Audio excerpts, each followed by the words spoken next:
Bonjour à tous. Du coup, on est de la société d'écran industriel. Pour me présenter, Freddy Roland. Je suis le directeur de marché pour énergie. Et du coup, on va vous présenter l'offre de service d'ECRA, notre savoir-faire sur le domaine justement de la sécurité et de la prévention. Et donc, je suis accompagné de Simon. Ouais, Simon Merland, moi je suis un expert sur les sujets éoliens offshore. J'ai travaillé sur à peu près tous les projets depuis 2017 à différents niveaux et avant de rejoindre DECRA il y a quelques mois. Voilà. Donc du coup, pour vous présenter l'ordre du jour très rapidement, on abordera très rapidement à propos de DECRA, cette nouvelle direction marché énergie qu'on a mis en œuvre au sein de DECRA Industrial. Le focus sur la gestion des risques, ce qui nous réunit tous aujourd'hui justement sur le domaine de l'éolien offshore, nos solutions associées et enfin les contacts sur cette nouvelle direction. Donc très rapidement, DECRA fête ses 100 ans cette année. Donc on est une entreprise qui est orientée à l'origine sur le domaine de l'automobile. Donc très souvent, on nous connaît vis-à-vis de ce point d'entrée et donc c'est une activité qui s'est développée dans un premier temps en Allemagne sur le domaine vraiment de la sécurité et qui du coup au fil des années s'est orientée sur différents marchés, dont notamment le secteur de l'industrie et plus particulièrement également le secteur du offshore. Donc, on est un acteur international dont la maison mère est basée en Allemagne avec un chiffre d'affaires de 4,3 milliards. Un certain nombre de collaborateurs, donc on est plus de 49 000. Donc on est à la fois un grand groupe, mais également du coup une vraie présence en région. Donc aujourd'hui, on est 3200 sur le secteur France, avec un maillage sur l'ensemble du territoire et donc bien évidemment à proximité également des différents projets qui sont associés notamment au parc offshore. Et donc aujourd'hui, on a 2200 ingénieurs techniciens qui œuvrent vraiment sur le métier de la prévention et de la sécurité. On verra tout à l'heure justement qu'est-ce qu'on entend par la sécurité. Et donc parmi ces collaborateurs également des experts dans le domaine du offshore. Donc on a 4 piliers aujourd'hui sur notre savoir-faire et sur nos compétences. La partie construction, donc tout ce qui va concerner vraiment le domaine du génie civil. Donc pour associer ça au milieu du offshore, ça va être en effet sur les interventions, par exemple sur le domaine des skips, sur la construction. Ensuite, on a une activité qui est vraiment orientée et focus sur le domaine de l'HSE. Donc HSE, donc vraiment ce qu'on entend par hygiène, sécurité, environnement, avec une équipe de consultants, d'ingénieurs qui œuvrent sur des domaines comme l'analyse des risques, des dossiers ICPE, sur de la modélisation de scénarios d'accidents. Donc voilà, c'est vraiment un ensemble assez large, mais également qui va scoper aussi sur toute la partie mesure avec l'environnement lié au rejet. Ensuite, vous avez un troisième pilier qui est le pilier des installations et équipements. Donc c'est vraiment l'environnement qui est plutôt lié au contrôle réglementaire et à la conformité. Donc on peut être amené à travailler sur différents domaines comme l'électricité, le levage, donc notamment avec les installations qu'on retrouve sur les OSS par exemple ou sur les éoliennes. Et également toute une activité qui va être liée à l'inspection des matériaux. Donc là, on va plutôt travailler sur l'usure des installations. L'objectif, c'est d'être prédictif dans nos interventions et d'identifier justement les points de faiblesse. Donc aujourd'hui, l'environnement du offshore avec l'environnement marin, etc., est très exposé justement à ces contraintes. Et donc, on est en capacité sur différentes solutions de pouvoir intervenir. Et enfin, on a également une activité qui est plutôt autour du système de management. L'objectif, c'est de mettre en place des organisations sur des projets, sur différents environnements type qualité, la partie sécurité, le milieu environnement. L'objectif aussi, c'est aussi de tendre sur le marquage CE, donc notamment sur des installations ou des équipements qui sont fournis et livrés de différents milieux au niveau géographique. Donc pour vous présenter la division marché de l'énergie, donc c'est une toute nouvelle direction qui a été mise en œuvre au sein de DECRA depuis le début de l'année. L'ambition en fait du groupe était de se dire qu'aujourd'hui il faut qu'on arrive à mieux servir le client, le mettre au centre et comprendre justement quelles sont les contraintes et les exigences de ce marché. Et donc on a mis en place du coup cette nouvelle direction qui du coup a pour ambition vraiment d'accompagner vraiment l'ensemble de l'univers des énergies nouvelles et renouvelables sur l'ensemble des scopes, que ce soit sur le scope du photovoltaïque, les installations gaz, l'hydrogène. Aujourd'hui, on sait que l'hydrogène, il y a pas mal de projets, ou en tout cas d'avant-projets associés justement au secteur du offshore, mais également tout ce qui va concerner le stockage batterie et la partie mobilité, donc avec notamment les grands projets d'investissement qui sont orientés sur les bandes de recharge. Donc aujourd'hui, la direction marché énergie accompagne justement l'ensemble de ces acteurs. Ça va de la phase commerciale pour échanger, cartographier les besoins, jusqu'à la partie opérationnelle, donc avec des équipes de delivery qui sont là aussi pour vous accompagner et offrir justement au marché un point d'entrée unique et un suivi précis sur les différentes actions à mener. Alors comment DEKRA est arrivé sur le marché du offshore en 2011, il y a eu le premier AO1 sur les éoliens offshore et notamment les 4 premiers parcs.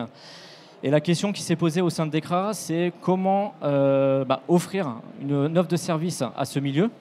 Et dans un premier temps, en fait, on a voulu aborder cette problématique via 2 angles. Le premier angle qui était l'angle du design. En fait, on avait déjà des équipes qui travaillaient notamment dans la construction navale. Et donc, ça a été les premiers acteurs, en tout cas, à commencer à réfléchir et à penser sur des solutions sur les énergies nouvelles. Donc, il y avait notamment le programme NEMO. Il y a eu quelques programmes également sur l'éolien flottant. Donc, c'est par ce biais-là qu'on a commencé à monter en compétence sur ce domaine et ce milieu. Et en parallèle, on avait également une forte activité sur la construction onshore, avec notamment le métier du CSPS. Et donc, on s'est posé la question de comment offrir une offre qui adapte à la fois la connaissance du offshore, mais également la connaissance de la réglementation française, chose qui n'existait pas sur ce milieu. Et donc, du coup, on est rentré dans un process où en fait, on a embauché en fait, des gens qui venaient du milieu du offshore, comme Schlumberger, Saipem.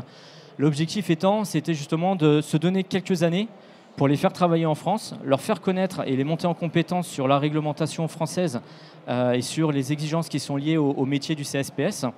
Et on a eu du coup cette chance en fait en 2018 de signer avec RTE notre premier contrat et notamment sur la construction donc des 4 premiers parcs sur donc la partie sur le scope de RTE. Et puis ensuite, on a justement profité de cette aubaine pour pouvoir également accompagner Elmarine sur le projet de Saint-Brieuc. Et donc, en fait, au fil de l'eau, on a pu justement monter en compétences et mettre en place différentes solutions qu'on va pouvoir vous présenter par la suite. Mais c'est via ce biais-là en fait, qu'on est arrivé sur le marché. Et donc, aujourd'hui, on a pour ambition, c'est d'être agile, d'identifier les besoins d'aujourd'hui aussi de demain et de monter des solutions sur mesure. Donc la vision du cycle de vie et de notre offre de service, elle est vraiment en fait d'accompagner l'ensemble du cycle. Alors aujourd'hui, on est plutôt dans des phases d'avant-projet et de construction. La phase de fin de vie et de démantèlement est loin pour nous. Malgré tout, on a déjà des prestations aussi dès la phase de conception sur les matériaux qui sont utilisés, comment demain on va les démanteler, dans quelle chaîne, dans quelle filière. Donc on a également déjà des interventions sur ce scope. Donc aujourd'hui, on est vraiment sur un scope global avec du coup différents savoir-faire et différentes expériences. Donc voilà, pour vous donner la vision sur, on va dire, les grandes familles de prestations qu'on est en capacité d'accompagner, ou en tout cas là où on a identifié des besoins, sur les différentes étapes de vie. Donc on a la notion vraiment de faisabilité, donc d'intervenir quand les projets sont dans les cartons et justement pour designer. La partie ensuite planification, conception et procurement, où là on va être plutôt sur de l'examen à la conception, vérifier que le projet il est bien dérisqué au maximum, avec justement après différentes compétences. Donc aujourd'hui on a un savoir-faire qu'on est en train de pousser, notamment sur la cybersécurité. Aujourd'hui, c'est un vrai sujet d'actualité, justement, comment sécuriser nos installations pour éviter justement des piratages ou des dysfonctionnements. Et enfin, on a du coup toute la partie mise en service, fonctionnement, où là, on va rentrer sur les métiers plutôt de l'exploitation, d'assistance technique pendant la phase des opérations, la phase construction, donc plus avec des prestations d'assistance technique, donc, qui sont liées justement avec des ingénieurs de calcul et plein d'autres métiers. Et enfin, la partie démantèlement, où, comme on l'évoquait, voilà, on est déjà dans des échanges pour pouvoir justement préparer voilà, le démantèlement de demain. Et ça également, on s'appuie encore sur des compétences qu'on a développées sur d'autres marchés, notamment le marché de la construction navale, avec les inventaires de substances dangereuses. Donc on bénéficie en fait de ce REX-là également, voilà, pour apporter ce savoir-faire. Donc maintenant, je vais laisser la main à Simon qui va pouvoir du coup vous présenter voilà, quelques expériences qui sont beaucoup plus opérationnelles et pour vous présenter justement nos compétences et vos besoins. Alors effectivement, là pour avoir les choses un peu plus concrètes, on a travaillé dès la construction sur le projet Elmarine avec un enjeu à relever, c'est comprendre les risques du milieu offshore dans un pays où l'activité n'existait pas, la France. Donc on s'est attaché au travers de la coordination pour la sécurité et la protection de la santé, la coordination SPS, on s'est attaché à travailler dès la construction avec des ressources compétentes sur les risques offshore, développés à l'international, et à les intégrer dans les projets français avec les compétences sur la réglementation française. On a fait ça sur le projet Elmarine et ça nous a permis de mettre un pied en conception et en réalisation, mais dès les projets, dès les étapes de construction. Ensuite, sur les chantiers de l'Atlantique, typiquement, on s'est attaché à accompagner le projet sur de la mise en service. Et là, on parle encore un peu plus de nos expertises, en particulier sur la gestion incendie, où on a pu intervenir en design et en mise en service de cette partie du système de sécurité incendie. On l'a fait d'ailleurs avec des ressources et des partenaires allemands dans cette industrie naissante et avec un manque de ressources que vous connaissez en France sur ces sujets-là, en tout cas à l'époque. Pour compléter justement ce que vient d'évoquer Simon, aujourd'hui on est face aussi à des acteurs, donc là c'est le cas des chantiers de l'Atlantique qui voilà, aujourd'hui développent des OSS pour différentes réglementations, donc notamment là c'était en mer du Nord. Étant donné que nous on est un groupe international, on essaie également d'accompagner à la fois soit des prestataires français ou étrangers sur que dit la réglementation dans ces pays, quel va être l'impact sur le design et la construction de l'unité. Donc l'objectif, c'est vraiment voilà, de les accompagner et de leur donner cette vision pour que du coup le projet puisse aboutir. Et donc là, c'est ce cas présent. On avait constitué en fait une équipe franco-allemande avec des ingénieurs en France et des ingénieurs en Allemagne. Et l'objectif étant, c'était justement d'expliquer aussi au chantier de l'Atlantique quelle était la différenciation entre ce qu'on pratique en France et sur ce pays et quel en était l'impact dans la partie engineering. Un autre cas concret, c'est la partie design, la partie conception dans ce cas présent. Et finalement, l'analyse aussi pour les partenaires étrangers de comment appréhender la réglementation française, comment s'impliquer, appliquer la réglementation et s'approprier les sujets et les exigences françaises. Alors, on peut l'illustrer de plein de façons différentes, mais ça fait partie des enjeux dans l'histoire de nos participations aux différents projets offshore. C'est de faire ce lien entre exigences, contexte local, culture internationale et au bénéfice de la prévention des risques sur les installations et sur les projets. Encore quelque chose de différent, et on le verra aussi dans l'exemple suivant, également la partie terrestre, la partie française, la partie sur le sol, et justement les atterrages, donc la liaison offshore-onshore. Ben là on voit la plage de la Courance, si je me trompe pas, avec des équipes internationales et avec des exigences françaises, avec une autre notion de la prévention, encore plus orientée sur les risques chantiers, métiers, terrain, ce qu'on maîtrise avec des CRA depuis tant d'années, et le discours de l'animation et de la prévention au point de vue des équipes locales.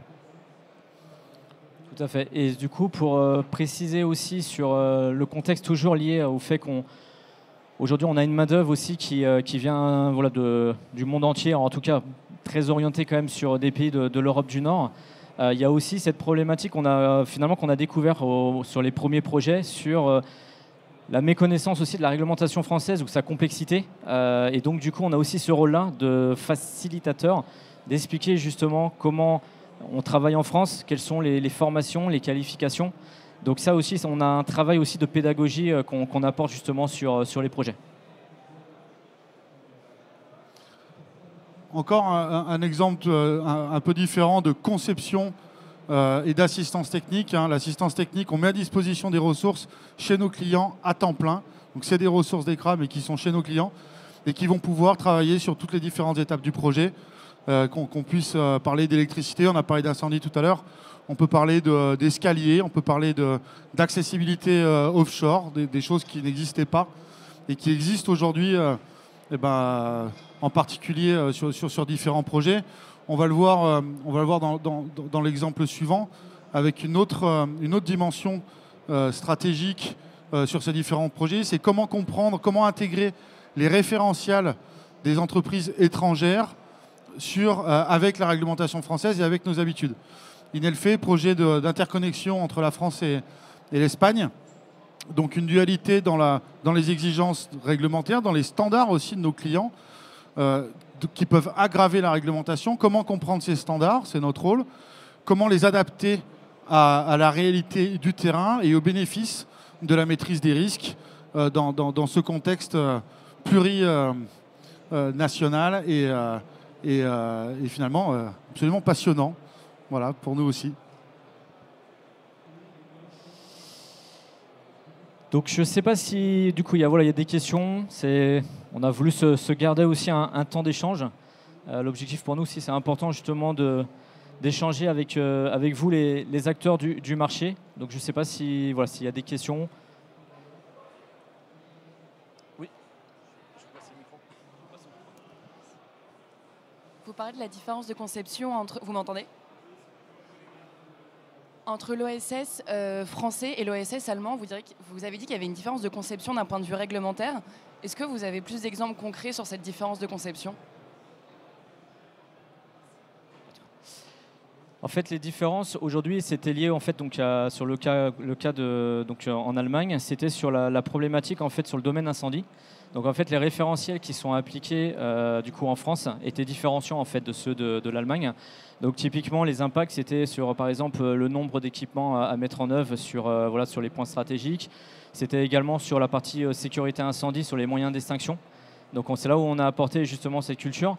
Et en fait, aujourd'hui, les fabricants, les constructeurs d'OSS sont finalement des constructeurs plutôt navals, donc qui ont l'habitude de travailler avec des référentiels comme les BV Rules, des sociétés de classification.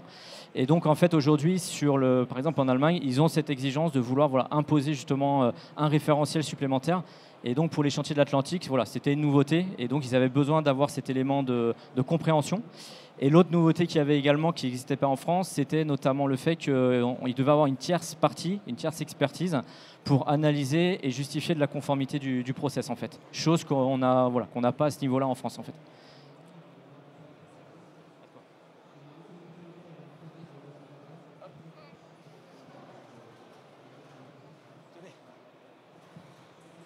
Bonjour. Dans une des slides, là, tout à l'heure, vous avez parlé de l'exploitation et d'inspection des structures et des lames. Vous l'avez déjà intégré ou vous avez établi des process? Et qu'est-ce que vous faites comme inspection? Merci. Donc en fait aujourd'hui sur le domaine de l'inspection, on est plutôt orienté aujourd'hui vraiment sur la partie contrôle, plutôt des installations électricité, levage, ascenseur, les points d'ancrage, vraiment ce process-là. Sur notre activité, on a une activité en fait inspection des matériaux, comme vous l'évoquiez. Sur cette activité, en fait, aujourd'hui, donc on n'a pas encore eu l'occasion d'avoir des contrats ou en tout cas de pouvoir travailler sur ce domaine. Par contre, on travaille vraiment sur le domaine du onshore. Donc, on a cette capacité, en tout cas, de pouvoir mettre des compétences sur différents modèles techniques, que ce soit bien évidemment soit en Cordis ou avec des systèmes de drones, mais également sur la technologie, que ce soit l'ultrason, la magnétoscopie, le visuel. Donc ça, aujourd'hui, c'est un élément qu'on est en train de développer, on est en train de répondre, voir aussi les besoins du marché et des partenaires qui sont déjà présents. Donc, mais en tout cas, sur la partie terrestre, c'est un savoir-faire qu'on dispose. Maintenant, c'est réussir à modéliser et à mettre en application. Donc aujourd'hui, on est vraiment aussi sur l'analyse, comme beaucoup d'entre vous, l'analyse du marché, les besoins et les orientations à venir. Mais aujourd'hui, on n'a pas eu d'expérience concrète effectuée aujourd'hui.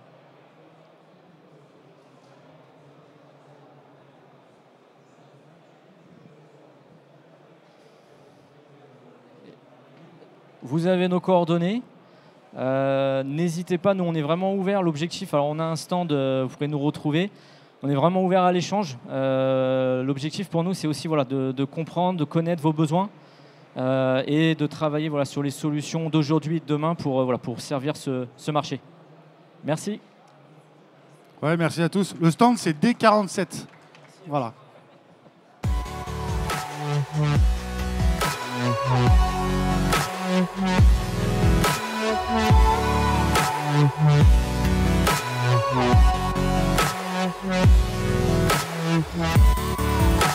Yeah.